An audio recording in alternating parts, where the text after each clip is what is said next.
Well, hello, my friends. Welcome back to the Artist Next Level podcast. Super happy to be here with you today. In the podcast today, we have none other than Jason Matias. He's going to be our guest today. He's a photographer. He's an author. He is an artist. He does all kinds of amazing things. And his back end story, you are going to love it. So don't go anywhere. It's going to be a great episode. Resources, inspiring interviews, business practices, and practical advice to take your art career to the next level. Join Sergio Gomez in today's Artist Next Level and get ready to take control of your career.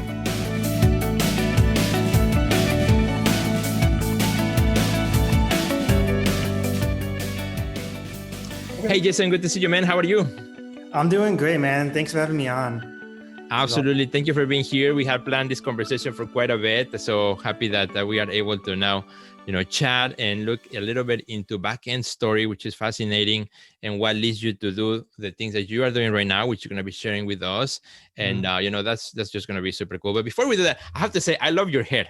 It looks really good. And for our friends who are not watching this, who are listening to the podcast, you're going to have to go and check out the profile picture. So it looks good. This is my pandemic hair. Well, the pandemic did really good for you on the hair wise.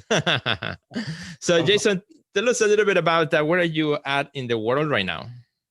So I'm based out of Seattle, but currently for this at this moment, I'm in Austin doing some early post-pandemic networking, and that's kind of how I do my business. But yeah, so I'm recording this one from Austin.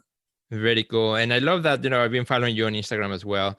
And, your photography work is fabulous. And you have traveled the world and really doing amazing work in different locations around the world. But before we talk about your work and the things that you're doing professionally, let's talk a little bit about back into your story. So tell us a little bit about where you grew up and when did you realize that you wanted to, be involved with art? Which time? Okay, so I'm a New Yorker, which comes off of me in waves. So if it comes off during the podcast and it's a little off-putting, I'm sorry. It's a little bit of a mix of New York and military. But so I grew up in New York, and my father was he did pointillism with his pen, and he's a scientist, and he's mostly in that world. But he passed on this art stuff to us.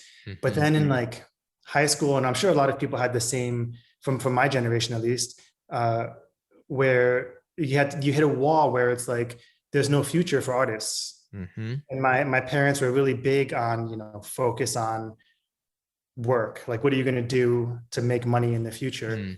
And I just sort of let art fade out for a long time, up until I had joined the military, which was something I always knew I was going to do anyway. And I ended up in North Pole, Alaska. Wow. And then I was, there was no way for me to, there was a few things happening with the art. People didn't believe me when I told them I would go on these adventures, right? Because I had to do it all by myself, because just the nature of the people I was with. All they wanted to do on the weekends was drink and party and throw refrigerators out of windows. Yeah. And so I ended up doing a lot of backcountry stuff in Alaska all on my own. And I'd come back and they'd be like, dude, I just saw a wolf, right? Or this wolf had paced me for 15 miles, just making sure I didn't come into his territory. Right. Or like coming up with, moose, which are even more dangerous, or bears and that. So getting the camera was part, I needed proof for my story. and part, I guess I was a little bit homesick and just wanted to be able to share stories with the house. So I run on tangents sometimes. So, you can just like put your hand up and be like, Jason, shut the hell up. You're good. You're good. So far, it's great. I love the stories. Yeah. So you're in the military. So you're using your camera to kind of document the things that you're doing and send maybe pictures back home, and also to, show the adventures that you are being part of. And, so how long were you in the military and what happened after? So I was in the Air Force for 6 years. I used to build and maintain bombs and missiles.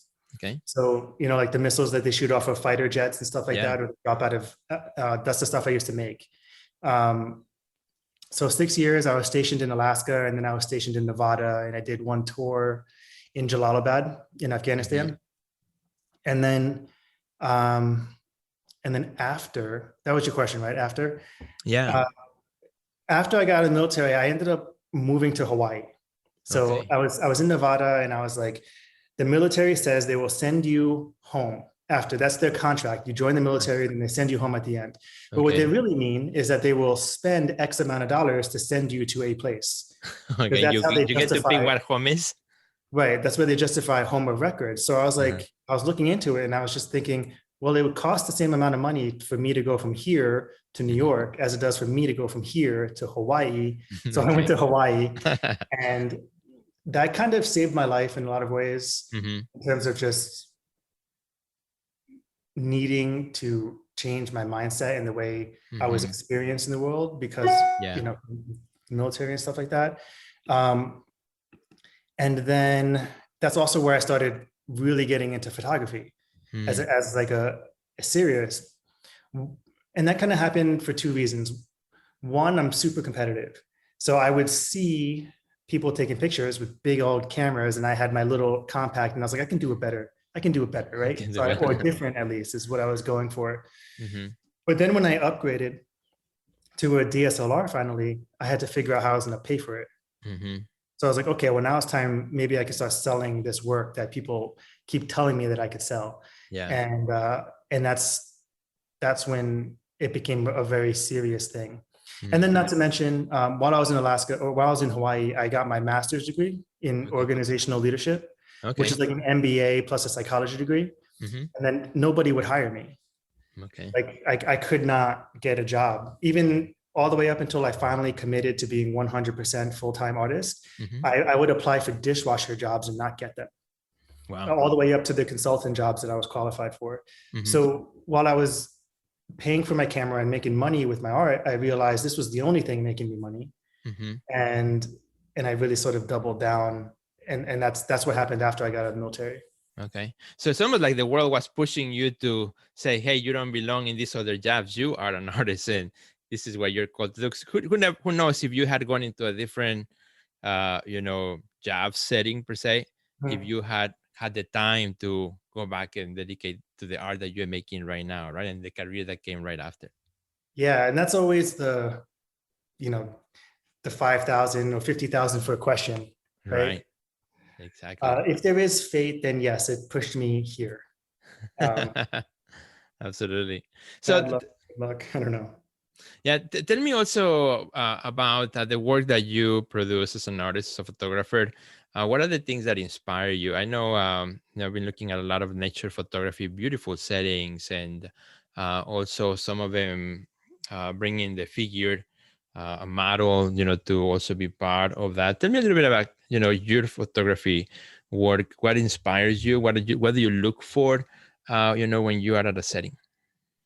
Yeah. Okay. So I have two veins in my work, Hmm. like two project ideas, basically. One is the landscapes, which I got really lucky early on, and I had a piece that I photographed on the lava fields in Hawaii in 2013 that got put into a National Geographic article online. Amazing. And that sort of was like, it launched me, right? So I Hmm. started out just creating more landscapes. And then over time with the landscapes, I started noticing trends in my work. Like Hmm.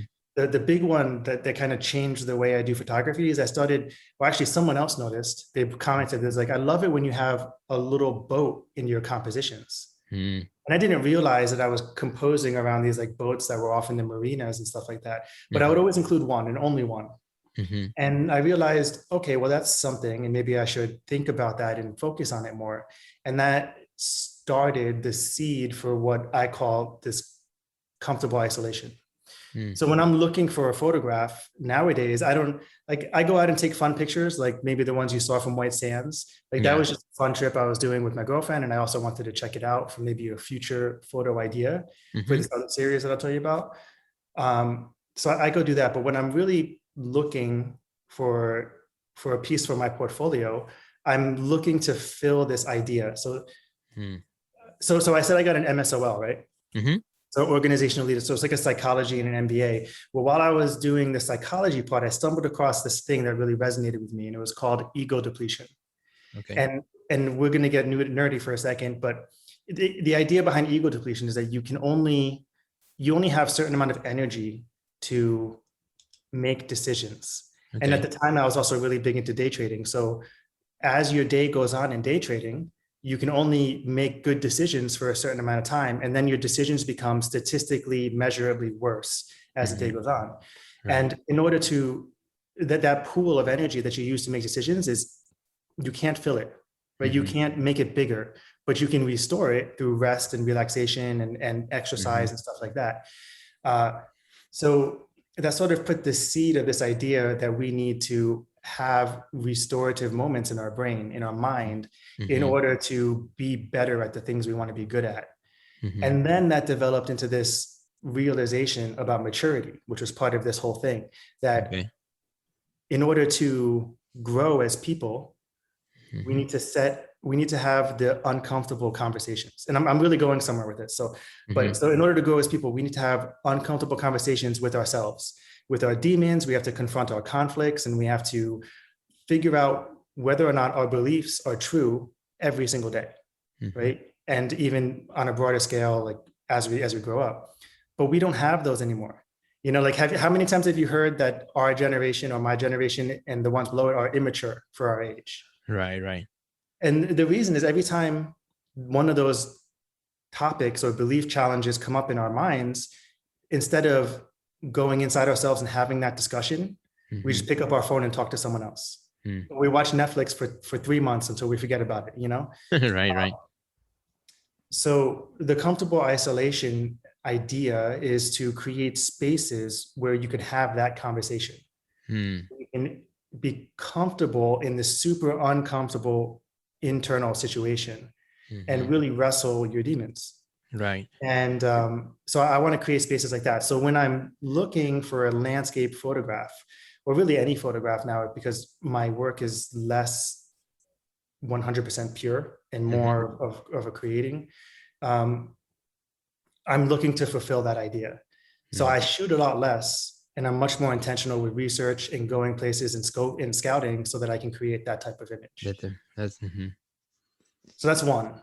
Yeah. The other one is, and before we go to the next one, because I really love this topic and this idea. Do you feel that also all the noise that we have around us, you know, with the social media, we carry our phones everywhere we go, like, you know, even in the middle of the pandemic or last year, you know, we're surrounded by, like you said, Netflix, and all the noise that's surrounded that prevents us from really taking that journey into our, you know, of isolation or of quietness to really hear ourselves.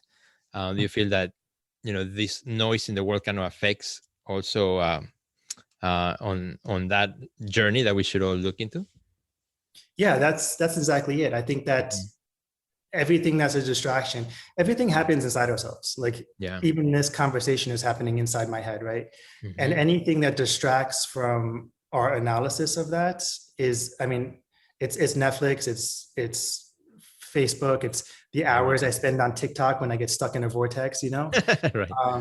It's all of those things, and it's really easy to do. It's really easy just to get lost. And somewhere along the way, I heard of this idea called the 60-second meditation. Have you ever heard of that? No, what is that one? So you're working and you just have a conscious effort, or maybe an alarm or something that says, take 60 seconds to do nothing. And take 60 seconds to really evaluate your day as it's going. So it's called the 60-second meditation. You just literally just stop and focus on breathing, right? But instead of closing your eyes, you could just look into one of my pieces, right? There you go. Seconds on the dock or somewhere. And that's what I'm trying to create, you know, and just asking for 60 seconds. Awesome. I love that. I love that concept. That's great. And so this is the one of the bodies of work that you're building. And you said there's a second one? Yeah. So there's a second one that took a long time for me to come around to. And I think if I'm giving a message to artists, it might be in this topic of transitioning to something that's uncomfortable. So this body of work is called Aria, and they are non-revealing nudes, but they're nude artwork. They're portraits that have a very strong throwback to sort of like the Renaissance and the Baroque styles with the cloth and all that, but they're nudes, and I make them modern. And then the Aria collection is, so far there's 9 of them. I've been working on it for 3 years. Each piece is named after a piece of music. It's Mm-hmm. attached to a story in my life, which adds to the piece of music and the duality that's inherent in each of them. Okay. And so when all those three things come together, I can make an aria. Mm-hmm. And visually, they're kind of different. In, you know, my visual styles are very different, but the stories that I tell through all of my work is consistent. Mm-hmm. So the aria have sort of different visual styles, but the story is all very personal and about duality and about these sort of internal contradictions. Mm-hmm. And that took me a long time to come to that. Like I didn't start that project till 2018. Okay. Because I had always wanted to photograph people, but one, I was scared, and then two, I got picked up by Nat Geo and created this audience of landscape people, and I just thought that I wasn't allowed to start taking pictures of nudes, right? Okay. Okay. Mm-hmm. But my one thing about that is that as long as you tell people why you're doing something, then you can do it. And I never knew that in the past. Like if I just told my audience, this is another part of my art that I want to do, and just started doing it, as long as I told them why and just didn't start throwing these type of images at them, then it would have been all right. But I suppose that time in incubation did serve the end product. Awesome. And very cool. And many of our friends who are watching this right now through video, you will be able to see as we're talking some of these images here that I'm going to put in the post-production as we're talking about it. And for our friends who are listening to the podcast, make sure that you check out Jason's Instagram, which you're going to share it in a few minutes too, and take a look at some of his beautiful pieces that he's been talking about here. Now, I really want to touch base too on the book, Naked Thoughts.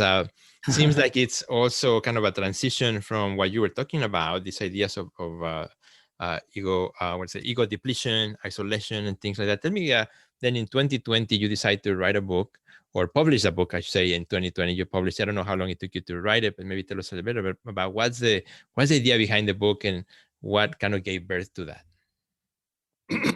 So Naked Thoughts was a 6-year project, and it's still going. I have 2 more written now.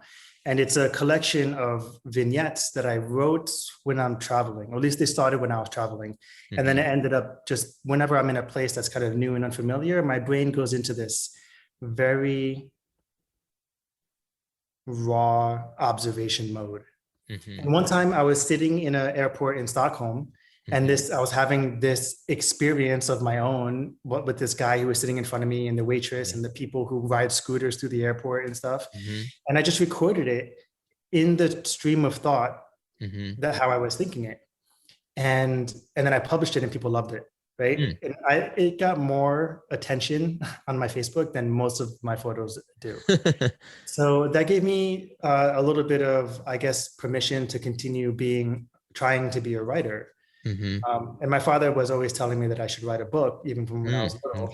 I don't think this is what he meant, but so the book is extremely bare. It's called Naked Thoughts because I don't sugarcoat the thoughts. I don't make them politically correct. I don't hide the way I was thinking about things.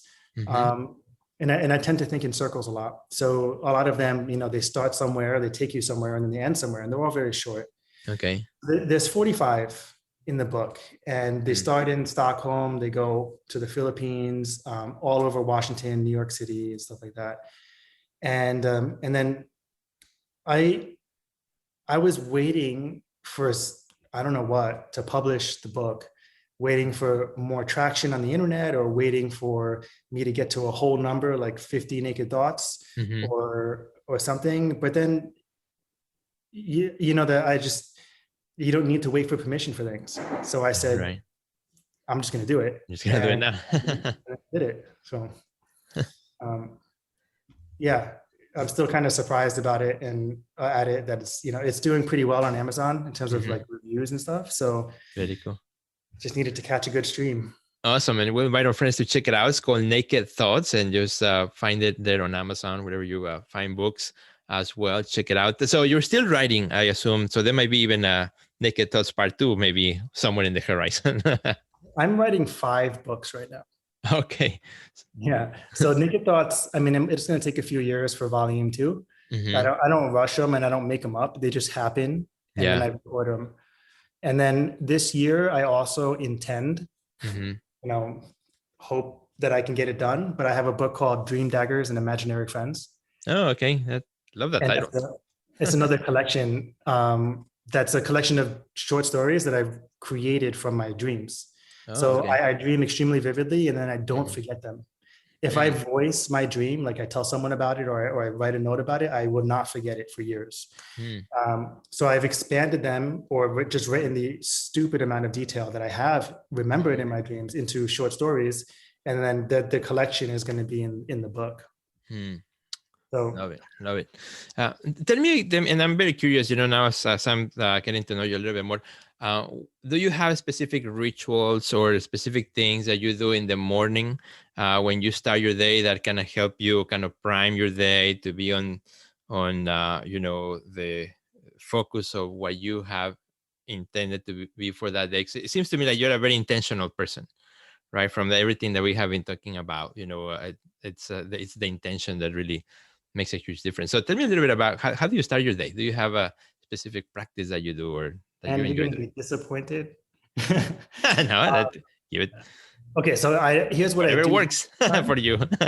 Here's what I do most of the time, and then here's what I know I should do. And if I do it, I'm very effective that day. But most of the time, my biggest challenge nowadays, and even for some years now, has always been getting out of bed. Okay. Always been the hardest thing for me to do. And that's just like my struggle with the demons or depression or whatever you want to call it. Getting out of bed has always been really, really difficult for me. And it's always it's like a fight that just is really disappointing. So, but I know, and I've been pretty good about it for the last few months, but I know if I wake up and I work out, Okay. if I get a workout done before looking at the phone, even before eating, then I can have an effective day. And I've kind of modified that lately to, instead of doing the workout, I'll stretch. I'll eat and I'll stretch. And if I don't pick up my phone for that first hour, then I can have an effective day. Very And by interesting. effective day, like here's I carry a little leather book, and this is from my last version, but I try to do a to-do list. And if I'm being really effective, at the end of the day, I'll rewrite my to-do list on the next day. So, here's my book. Oh, very cool.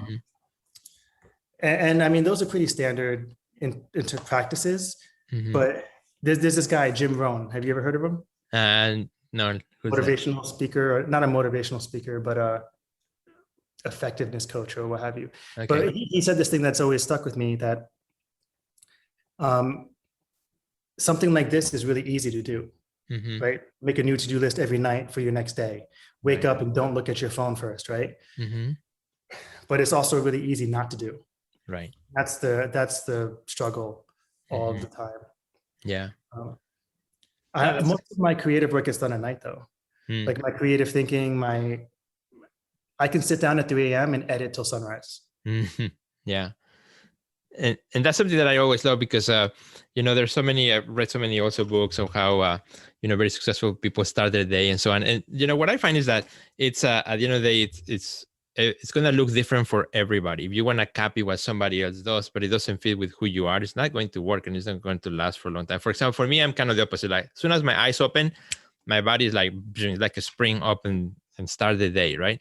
But for example, for me, like in the morning, I do all my business kind of work, like the emails, the things that call my attention, that managing with people and things of that nature. But my creative time, it for me is also at night, like in the evening. That's when I walk in my studio and I do my best work. And I have tried to switch it. I'm like, okay, well, in the morning I have more energy. What if I go in my studio in the morning and I do my work in the morning? It never works out. I just don't feel the flow of creativity in the morning. And but so I've tried all kinds of methods and things, but what I have discovered is, it's self-awareness of who you are and what you how you respond, and what are the things that kind of put you in the place of where you can be more proficient and more prolific and more whatever you need to do. And for me, that's kind of how it works, right? I mean, a lot of people ask me, say, how do you manage the gallery and curation and your show, and then do all these podcasts and videos and social medias and TikToks and everything else, and still be able to make art? But I find that, again, is working out your day optimizing it to the best way that fits with who you are.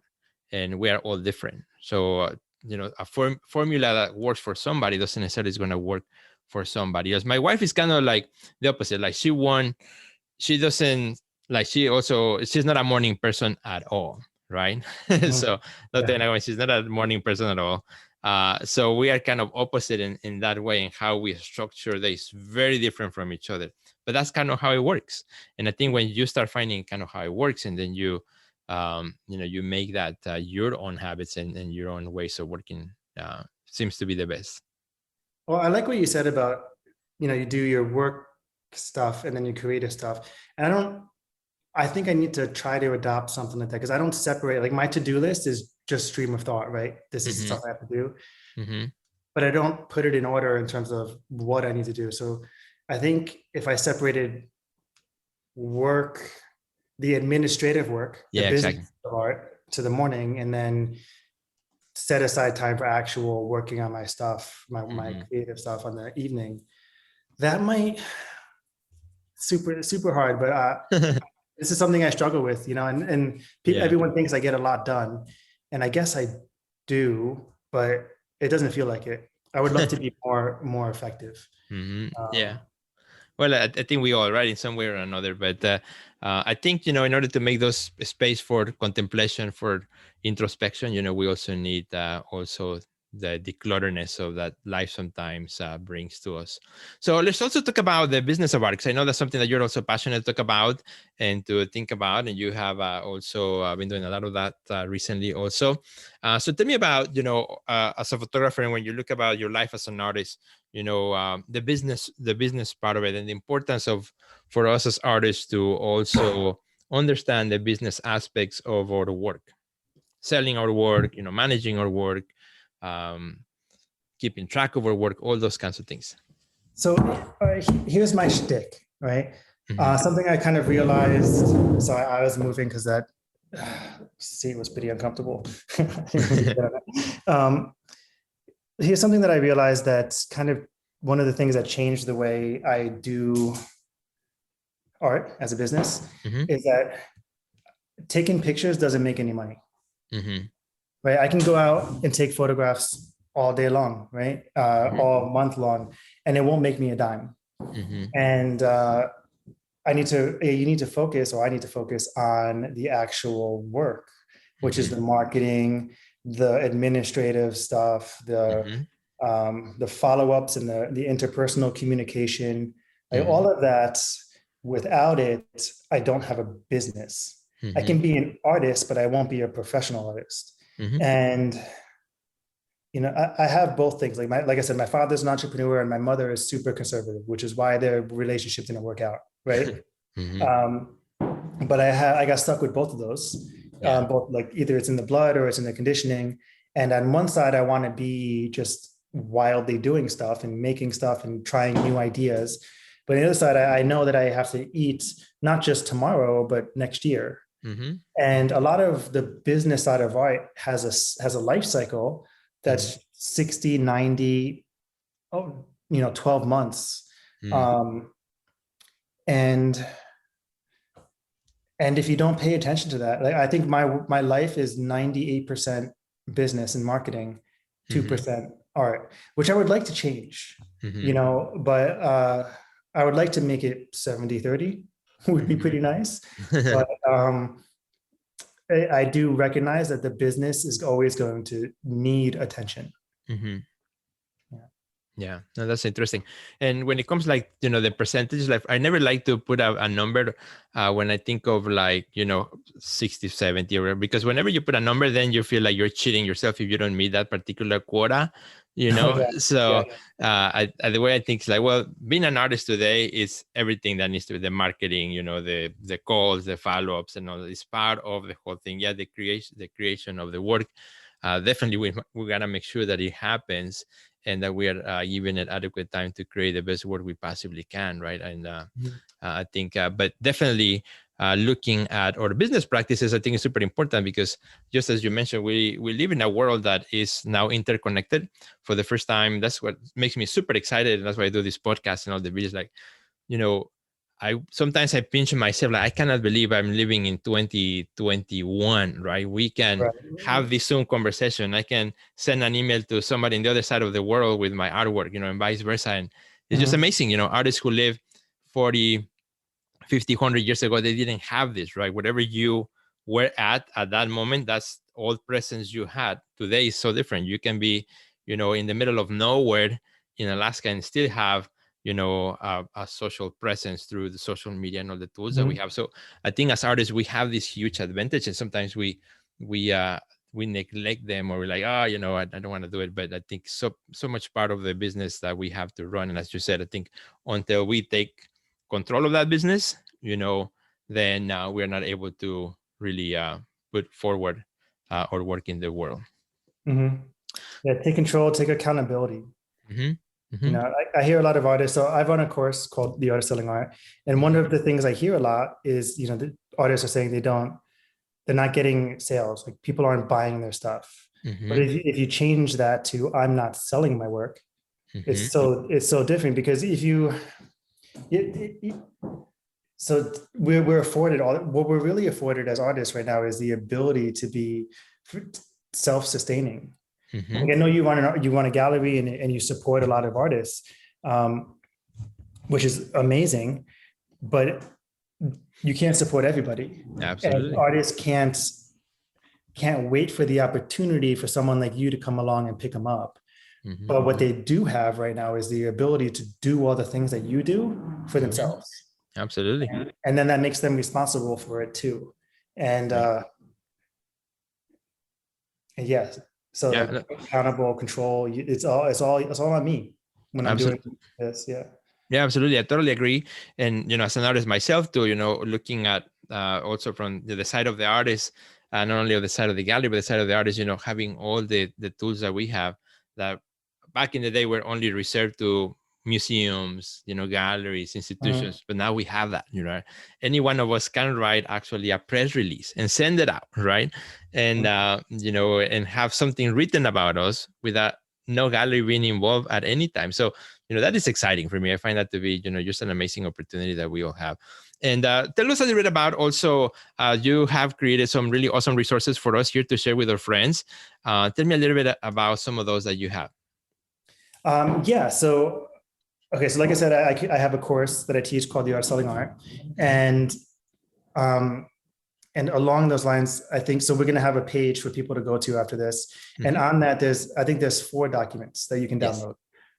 One is my PR agent's really simple social media calendar tool, which is simply just a document that you can use to manage your social media if you're the type of person who needs to plan stuff out like that. The second thing that's really cool is sort of a little article that I wrote, 10 tips to getting your first sale. And that's a PDF with just these 10 different aspects that are actually, one of them is broken down into 7 different items. So it's really like 20 items of things that you can do and implement into your business to usher in sales. And a lot of it has to do with how you communicate online, which is both your video and social media, but also the way you speak on your website and stuff like that. So that's the second one. The third one is the avatar worksheet, which is, in my opinion, the most important piece of your business. How you create a customer avatar. So I have my worksheet, which is I custom made from the research that I've done and experiences I've had. It's like 14 pages. But if you take the time to actually do that avatar, it's the least sexy, least fun, most time consuming thing you're going to do for your business. So that's my promise to you. But it's also the most effective thing. Because how can you say or complain or just how can you try to get customers if you don't know who they are, and even more important of who they are, but how they want to be spoken to. Like a lot of artists they just don't know. They're focused inside out, right? So they're taking themselves and putting themselves out there the way they think they need to be heard or seen. But what they need to do is they need to shape that message for how the audience is to receive it. Right. So that avatar is for that. And then the fourth thing I think is a roadmap that is for the new artists who come into the art selling art. And it just gives you an example of how I would start from nothing and then move through not just my course material, but just the topics, right? So I was like, the first foundations is all communication, the 7 principles of marketing. Shoot, I forget what they are. But the 4 artist statements that they need to be able to write, and there's 2 more in the foundations, but it's all communication. Super. Awesome. Well, let's tell our friends where they can get it, how they can download all these resources, which you guys have made available to us. Thank you so much. And they can go to the website www.jasonmatias.com/Sergio. So to make it easy, we're going to put it right here on the screen so you can check it out. If you're listening to the podcast, we'll put a link there too, so that you can download these resources. And Jason, as we start wrapping up, our conversation, which has been so fun, so much we could talk about, and everything that you have touched on today, which sounds fabulous. And so it looks like, we might need to do a second edition at some point, a follow-up. Yeah, totally. But tell our friends also, where can they find you in social media if they want to follow you there and see more of your work? So most of everything is under Real Jason Matias now, because some guy in New Jersey took my name. So I had to figure out how to make it interesting. So it's at Real Jason Matias on Facebook, on Instagram and Twitter. Okay. And then, and those are pretty much the 2 major places now. Like my Twitter or my Facebook, my Instagram is kind of just a whole brand image of me, right? It's my personal stuff, it's my writing, it's the pictures I take, as well as my portfolio stuff. So there's just be prepared as like a mixture of content just to share, stuff you like to share. Excellent. Well, Jason, before we go, one piece of advice that you would give to an artist that is starting out his or her career.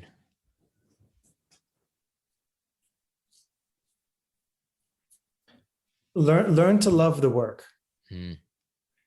Like we get focused on end results. Like I have an idea and this is what it looks like when it's done, but in between is the work. And when we fall in here, in the in between, what I hear a lot of people call it is they lack inspiration, right? Their inspiration went away. But what's really happening is they're losing the motivation to do the work, to complete the vision that they had back here. Right. The inspiration is there. It's just the motivation. And I think the reason work gets hard is because we've all been trained to look at the ends. And if the end is far away, then we start to lose it because, the excitement's worn off and all that. But if you can learn how to love the in-between, the work, the doing the avatar, the middle, like sometimes I start a conversation with a collector that doesn't turn into a sale for a year. Right. But that's what I'm doing here in Austin, right? I'm starting conversations. So that in between stuff, that in between a year, when that customer I'm not talking to them for weeks at a time, or I'm just doing follow-ups and they're just saying stuff like cool, and it turns into a sale. You start to lose the end goal. Right. But if you can figure out how to reward yourself during that time, rewards that are just as great as finishing the product, then you'll complete more and you'll do more of that boring stuff or the hard stuff that you think is hard and need to learn. So learn to love the work. That's awesome. I love that. That's a great piece of advice. Great way to finish our session today and our conversation. Thank you so much, Jason, for all your time. And we want to invite all our friends to, of course, go check out the resources Jason has provided. Make sure you follow him on social media. And of course, do us a big favor and click on the share button if you haven't done so yet. If you're watching this on YouTube, share it or subscribe. If you're listening to the podcast, make sure you subscribe to that and send it to a friend. You never know, who might need this conversation today. So thanks, my friends. Thanks so much, Jason. You've been awesome. Wishing you great success in 2021 and all the amazing things that you're doing. And good luck on your next few books as well that are in the process. Wishing you best of success, my friend. Appreciate you. Have a great day. Goodbye, my friends. See you later. Check out our website at www.theartistnextlevel.com, where you will find our podcast library, learn about our upcoming webinars, find resources relevant to your career, and much more. Thanks for listening to today's podcast, and we'll see you at the next level.